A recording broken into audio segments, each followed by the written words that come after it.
It's me, Prepper Zan, reporting to you today. You guys, it's a lot going on. I don't know if you guys have been taking notice, or I know because it's so much going on at one time, it's kind of hard to keep up with it, especially when you have families you're taking care of and you have jobs and just surviving, everyday survival. But these days and times, we have to really try to, even if you get notifications on your phones. A lot of you guys, if you're subscribed to me or if you're a first time viewer and you're considering subscribing to this channel, hit that bell notification. And while you're at, please give me a thumbs up, you guys. But try to stay on top of what's going on. There is so much going on all at one time. It is insane. Now, yesterday, they briefly said on the news, and I saw after that they didn't talk about it anymore. And I only look at the news just to see what their agenda is or what's going on, so I could try to stay a step ahead, which is really complicated and difficult these times because it's like you constantly having to do this and having to do that with all the stuff that they have going on. I don't know if you guys heard about the other building collapsing in Washington, D.C., but it goes on to state that a 5-story building that was under construction in Washington, D.C. collapsed on Thursday afternoon, leaving several people injured, including one man who was trapped in the rubble for more than an hour.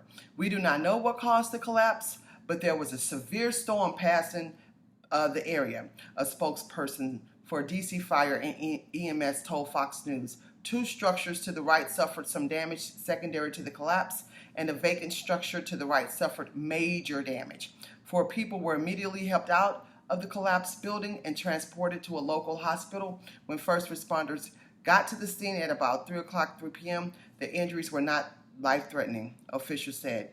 One person was trapped in the rubble for roughly an hour and a half, but firefighters were communicating with him and able to rescue him at about 5 p.m. He was conscious, according to DC Fire and EMS. So we're seeing all of a sudden these pardon me, all of a sudden buildings just starting to collapse from all over, in these different areas that we've heard of so far. We don't know of any other. So I would like to suggest you guys, if you guys are living in buildings and condos and apartments, you might want to start trying to check out to see what's going on with the structure of those buildings. And some of these buildings, they say, were had faulty foundation, and some of them are also in areas where they say the sea levels are rising. I heard this information from another YouTube channel. That was the case with the situation out in Florida. And I don't like to really speak too much about things that I really don't know, but I do know there's a lot of agendas going on.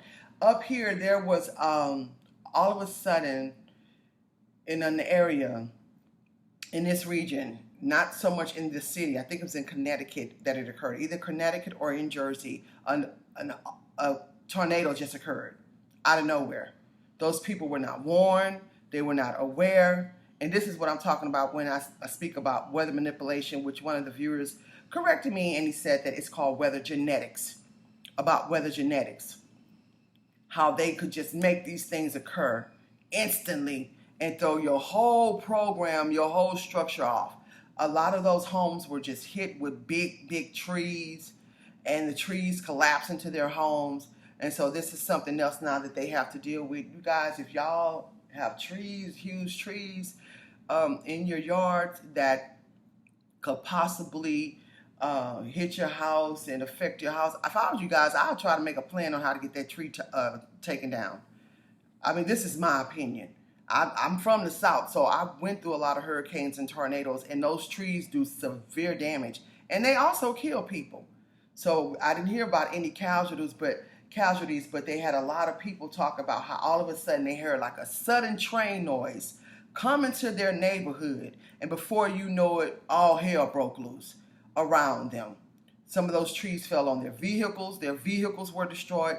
A lot of people can't afford these things when these things happen, and especially people who don't have insurance. If you don't have, even with the people who do have insurance, whether it be car insurance or home insurance, those insurance policies don't pay out like that. Those insurance companies put you through HE double hell to get that money. I know this for a fact. It was so many people complaining about that in Houston.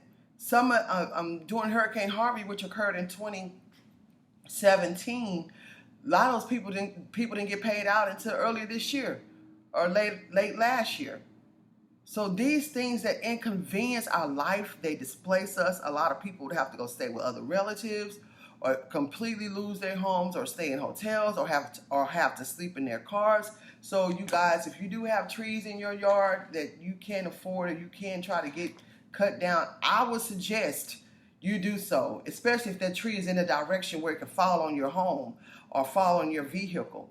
We have to continue to strategize, and it's unfortunate because it's just living in itself is already a daily challenge. Having to be able to provide food for yourselves, food for your families, pay your bills, stay on top of everything, because the prices of everything have just escalated so crazy. And that's something else I want to talk about. There's a lot of different topics I know, but while it's fresh on my mind, I need to discuss it with you guys. I received a bill yesterday. It's one of my monthly bills no, it's not a monthly bill. I pay it twice a year. That bill went from being $61, now that bill is $110. I almost passed out. I'm like, how are we going to be able to afford to just live? How? This should be illegal. But, none of us, it's like, and I hate to say we're not standing up and fighting against this because it's so hard. It's so hard, just like I say, on a daily basis, trying to keep up with your everyday routine. And especially if you have children and families and sick elderly parents or sick people in your family that trying to be there. This is outrageous what is going on. I mean, the prices of everything. Another bill that went up on me. This just happened in the last month. They continue to go up every month.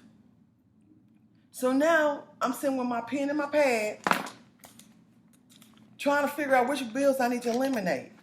Like, seriously. And I really don't have bills of things that I really don't need. Most of my bills are things that I need.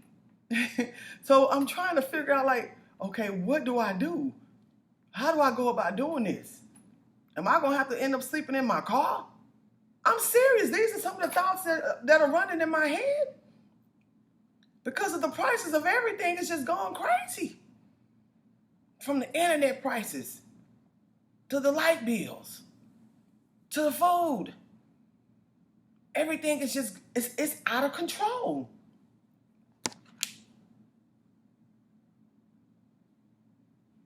I wrote down some things.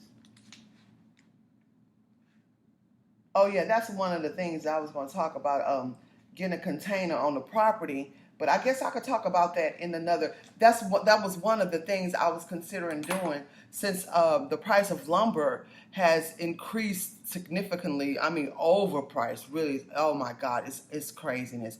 I was thinking about getting a container. Now, in the South, they sell those containers anywhere from $2,000 to $5,000. Where it gets really pricey is transporting it. If you have land, or if you're thinking about getting land and you can't build on that land, having a container, that's a good idea. If they will allow it in that area you're in. They trying to stop us from being self-reliant. So some places won't allow you to have a container. Some places won't allow you to have just an RV on there. Or some places won't allow you to just have a mobile home. You guys know I do a lot of research because I have 2 properties. And I be trying to figure out, okay, which one I can do this or which one I can do that. Because I'm just getting ready for this fall. Seriously getting ready for this fall. And if you guys want to know about any land for sale, you can always email me at my email address. There are some places that email me that I get notifications from on a daily basis. But honestly, I haven't been able to check them out. So what I would tell you to do, I went and got property on Zillow. I went to Zillow.com. I'm not a spokesperson for Zillow. Y'all know I just like to be honest and tell you guys the steps that I took to get land. So I know they're very reputable. They check out people and places before they even post them on that platform. and I was very, very blessed and lucky to receive the properties that I did going through Zillow.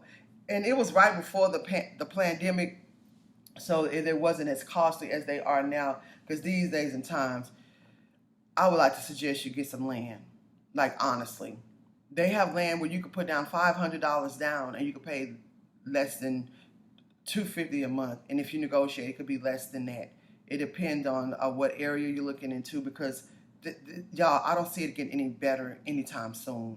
And this is something that I always like to suggest to viewers, because this is something that I'm into, and this is something that I do, and that I'm pretty much aware of when it comes to land, you know. So you guys just stay aware of what's going on. Pay attention to the weather. Stay stocked up with a lot of food. Stay supplied with a lot of water. Stay hydrating yourselves, because with the weather, it's like they can make it go from cold to hot, from hot to cold. Throw in a tornado, throw in a hurricane real quick, throw in a flood. And these things are happening without warning. So the best thing for us to do as survivors is try to stay as prepared as we possibly can. Thank you for watching. Keep surviving. ZanHero.com.